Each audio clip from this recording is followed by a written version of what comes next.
राम मंदिर उद्घाटन 22 तारीख को आपको क्या मुलाकात ये करने जा रहे हैं? इनवाइट करें सर आपको भी, आप जा रहे हैं क्या? देखिए एक बात सुनिए 19 जब जीबी पंत चीफ मिनिस्टर थे तो उस जगह पर 500 साल तक मुसलमान नमाजें पढ़े। कांग्रेस के जीबी पंत मुख्यमंत्री थे, रात के अंधेरे में उसमें मूर्तियां रख दी गई। मेरी मस्जिद थी, है और रहेगी।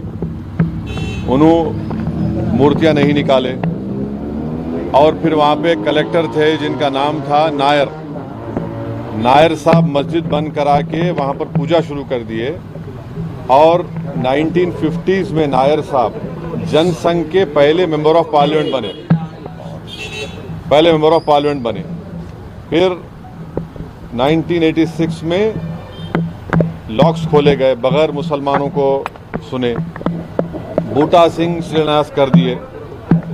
6 दिसंबर 1992 को सुप्रीम कोर्ट को ये वादा करके बीजेपी संघ परिवार बाबरी मस्जिद को डिमोलिश कर दिए, शहीद कर दिए।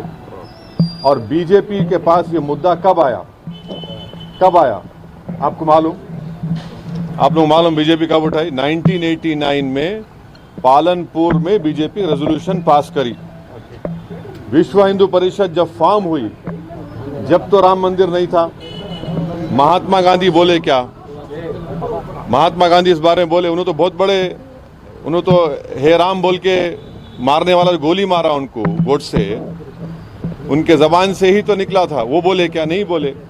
तो ये पूरा एक सिस्टमैटिक तरीके से भारत के मुसलमानों से ये बाबरी मस्जिद को छीन लिया गया। सुप्रीम कोर्ट का यकीनन फैसला है। सुप्रीम कोर्ट हमारे मुल्क की आखिरी एपेक्स कोर्ट है। टाइटल सूट था, तो टाइटल सूट में सुप्रीम कोर्ट ने ये कह दिया कि फेथ की बुनियाद पर हम ये जगह मुसलमानों को नहीं दे सकते। सुप्रीम कोर्ट ये भी कह दिया कि वहाँ पर मंदिर को तोड़कर मस्जिद नहीं बनाई गई। ये सुप्रीम कोर्ट ने कहा उस जजमेंट में।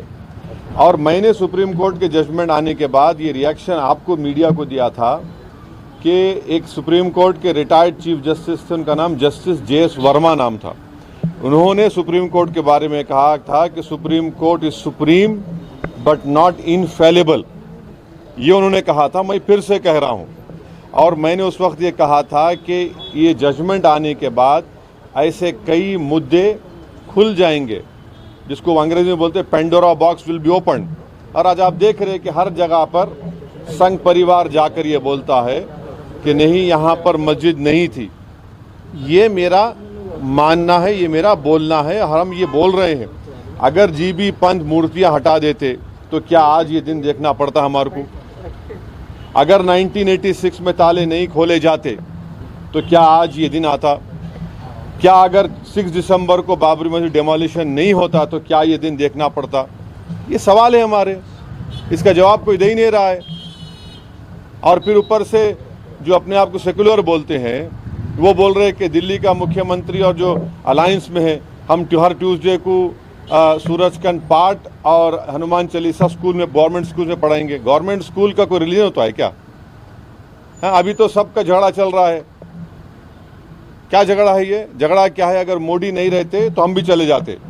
हम उन सब से पूछ रहे कि बताओ, ये जो मैं बातें कर रहा हूँ, 3 इंपॉर्टेंट इंसिडेंट्स बोल रहा हूँ। जीबी पंत जब चीफ मिनिस्टर थे 1986, 6 दिसंबर 1992, इस पर क्या बोलना है आप लोगों का? बोलो। कोई नहीं बोलता। इसलिए नहीं बोलता क्योंकि सबको मेजॉरिटी कम्युनिटी के वोट्स को हासिल करने का झगड़ा है।